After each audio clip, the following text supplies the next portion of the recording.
Antes de ir a la pausa, Corcho, vamos a tener una entrevista importante y atención porque vamos a hablar de los temas que están ligados a la actualidad y sobre todo a las áreas que trabajan en cuestiones de prevención. Está en línea Alan Youde, secretario ejecutivo del Comité Nacional de Prevención de la Tortura. Alan, ¿cómo te va? Te saludamos aquí en Canal 10, en Con Mucho Picante. Buen día, buen mediodía ya.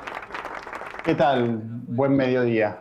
Muy bien. ¿Cómo están? A ver, de esta comisión que presenta el estado de situación de las personas privadas de libertad, ¿cómo lo evaluaron en el último tiempo, sobre todo en medio de esta pandemia, Alan? Bueno, el Comité Nacional para la Prevención de la Tortura hace un monitoreo constante de la situación de las personas privadas de la libertad en todo el país, digamos, su competencia específica.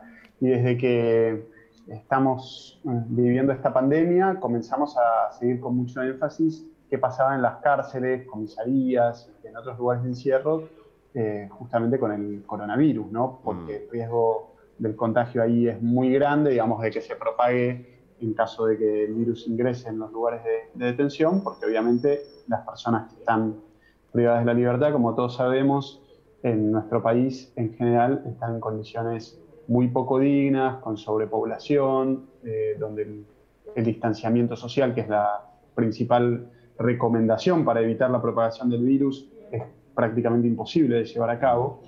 Y entonces desde el mes de marzo empezamos a recomendar a las autoridades distintas medidas para prevenir justamente que se propague. ¿Y cuáles fueron, Alan, las principales recomendaciones que hicieron a los estados provinciales? Es una consulta que quiero hacerte. Y la otra es, ¿cuáles son las jurisdicciones o los espacios donde hay mayor cantidad de conflicto, ¿no? con las personas que están privadas de la libertad?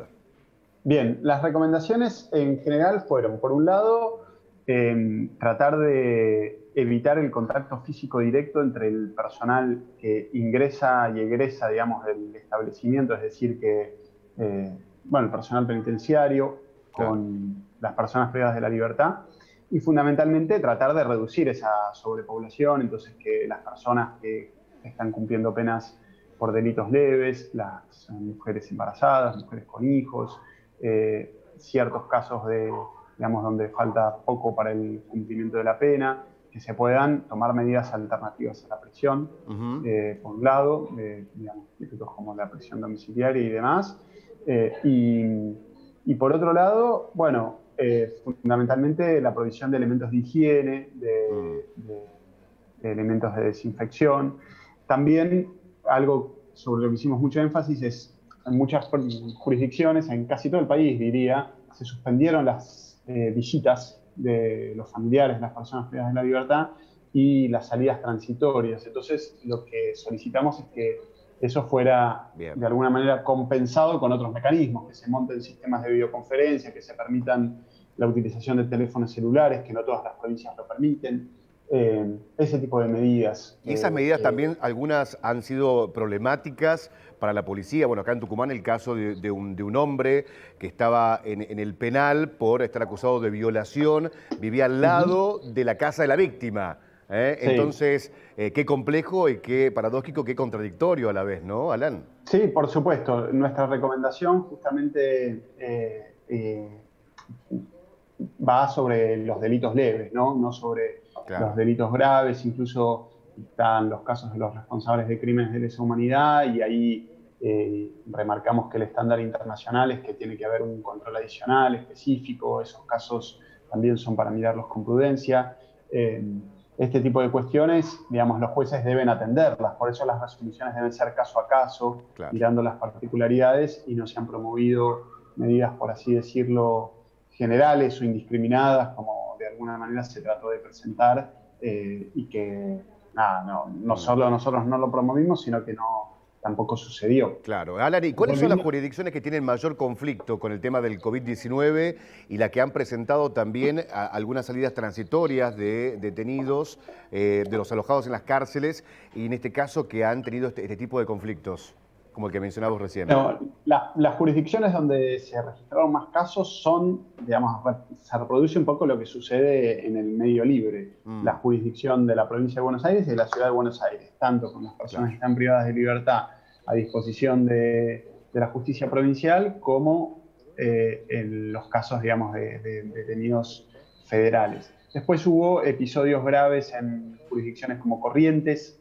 un foco muy grande hace más o menos 2 meses, pero que aparentemente se contuvo, y algunos casos en distintos puntos del país, pero sin dudas la respuesta a tu pregunta es el ámbito de la Ciudad de Buenos Aires y la provincia de Buenos Aires, tanto en las cárceles federales como las provinciales. Acá en Tucumán se está por construir una nueva cárcel en el norte de la provincia, en el departamento Trancas, sacarla del área urbana, de un barrio, de Villa Urquiza, y llevarla en la zona que está ya hacia el norte, casi límite con Salta. Ahora, ¿hacen falta más cárceles en la Argentina ante la delincuencia, el crecimiento del crimen? Lamentablemente, ¿se habla de eso también?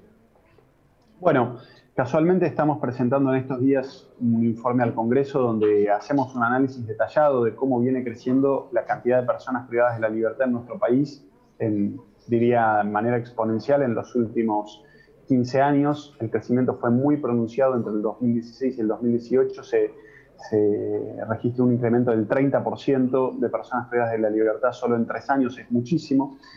Es imposible que ese nivel de crecimiento de cantidad de personas detenidas sea acompañado por la construcción de cárceles no del tiempo. Entonces, un poco lo que nosotros planteamos es que lo que hay que revisar es la política criminal, ¿no? ¿Cómo se llama? ¿Qué tipo de delitos se persiguen? La mayor cantidad de la gente que está detenida en nuestro país está detenida sin condena. Eso también es algo grave y para revisar. Y muchos, efectivamente, terminan absueltos, ¿no? Claro. Confirmándose que son inocentes. Entonces, gente que nunca debería haber estado detenida.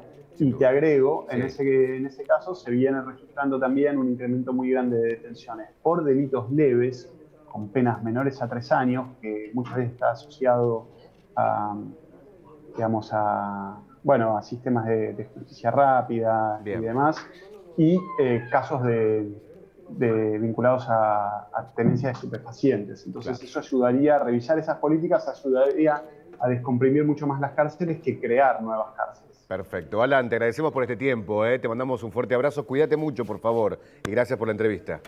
Ustedes también, muchas gracias. Perfecto. Seguimos.